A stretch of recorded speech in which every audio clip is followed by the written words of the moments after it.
All I have is I used to's.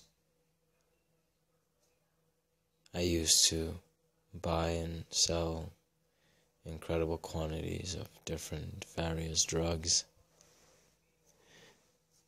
I used to steal incredible sums of money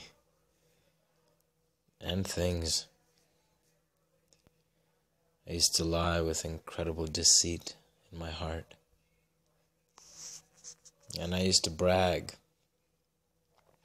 with incredible pride in the depths of my heart. I used to live this way. It's the only way I knew to live.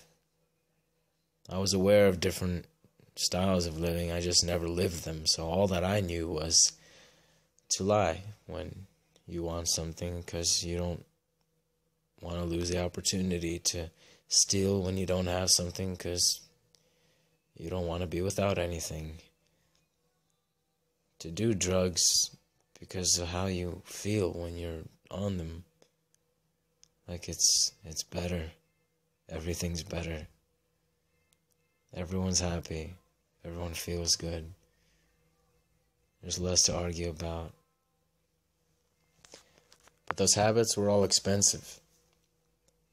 So I began to sell, to distribute, to learn more about it, to be even heavily involved in it, because I was that guy getting high off his own supply. So I never made too much money off it, only enough to maybe flip it, meaning to get back my money for what I bought. I sell enough to get back enough to rebuy another quantity, and that's how I lived. I lived that way heavily, though, for 7 months. But before that, I lived that way a lot. Just on average. My life was composed of getting high and doing a lot of different things. I went to school, I worked, I took care of my own business, but I was always waiting for that gratification. I was a heavy drug user and a long-time addict. All of my friends were drug users, mostly, and some of them were heavy addicts. But they would just say that they use them, even though their entire life was surrounded and supplied through drug use and entertainment. Seems like everyone I knew had some kind of area of their life where they needed something to feel better. And they went to that one thing that felt good. And we knew that every one of us used at some point. Some people went to drastic measures. Some people used forms that others wouldn't ever touch. I overdosed on almost every single one. I did. I didn't end up in the hospital in any of those cases. But I ended up fearing for my life in every single one of those cases. And on one case, I did end up in the hospital, but that was because I fell off a bed and cracked my head open.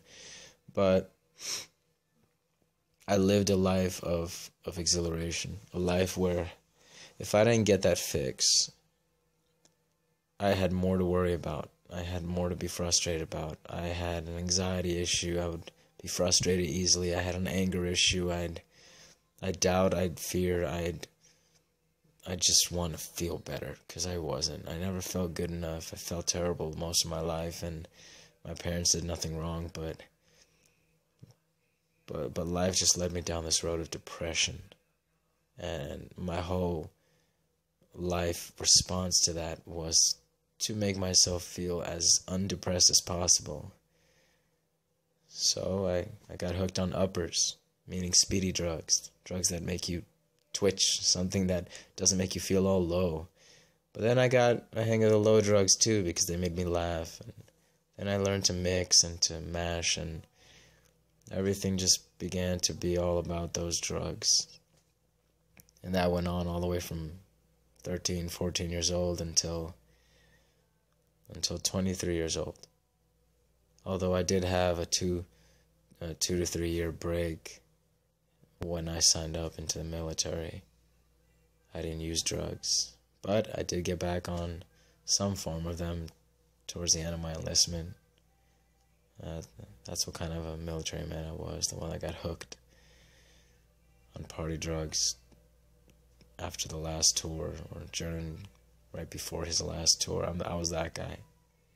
Even though I got out with honors, I didn't honorably serve my last year and a half, because I was busy trying to feel good. But I did get awards, I did work hard. I just had my own life outside of the uniform. And I was wrong for that. I didn't get in trouble or anything, but I know in my heart I didn't do my best. And when I got out, I had all these problems. People said it was PTSD. That was a diagnosis I got a year later, but I can't say it was. I know I was stressed, I know I had anxiety, I know I tried to medicate myself, and I did with many different things, but none of them actually did anything good for me. They just got me more and more hooked. So for 7 months after getting out, I lived in this world that didn't exist. A world where I was the most powerful one, the one that had control, finally. Because it seems like my whole life I was trying to finally control those emotions, those moods, the problems, the possible future destiny. And I somehow fell into this drug-induced world of I'm all powerful. I believe it all stemmed from a fear of not having any control over my life, and it began to be a delusion of having all control of my life. And I carried that belief into a religious disaster, where I claimed things I should never have, and I believed things I could never have proven, but I believed it so much, and it made me feel great, but at the same time, I was still medicating myself heavily with dosage and dosage and dosage of a street drug that some people have never even heard of. And everything began to spiral, as it has from the beginning. And somehow, by the graces of God, I ended up, 7 months later, still this addict, though not with his fix just yet. I ended up in a position to raise my hands for the first time in my life, and to say, God, help me, with all my heart. On that day, I felt the welcoming of someone I never really knew was there that way. And I felt that welcoming touch my heart. It didn't just confuse my mind. It didn't just throw me onto the ground. I ended up on my knees, but I felt it in my heart. And I never felt anything in my heart before. I felt a lot of things in my body because of all the drugs I've done. There's a lot of things on my mind or my emotions because of all the depression I've had, all the suffering. I felt pain in my heart, but I never felt this. This was good. This was different, and I was sober. It was unlike anything. I mean, I used to feel good when I'd go out and smoke a pack of cigarettes within a few hours if I was stressed. Somehow that made me think that I was feeling good. I wasn't. But this was something beyond anything I've ever experienced. And I didn't have to dose up on anything. I didn't have to blow anything. I didn't have to smoke anything or pop anything. I didn't have to drink anything. I didn't have to do anything but raise my hands and say, God, help me. And he did. He showed me that I'm not alone. And I ended up on my knees, shedding a bucket's worth of tears I didn't know I had in me. And I didn't need to do anything special for it, because I came in with all these false beliefs and this prideful ego that destroyed my relationships with people I loved.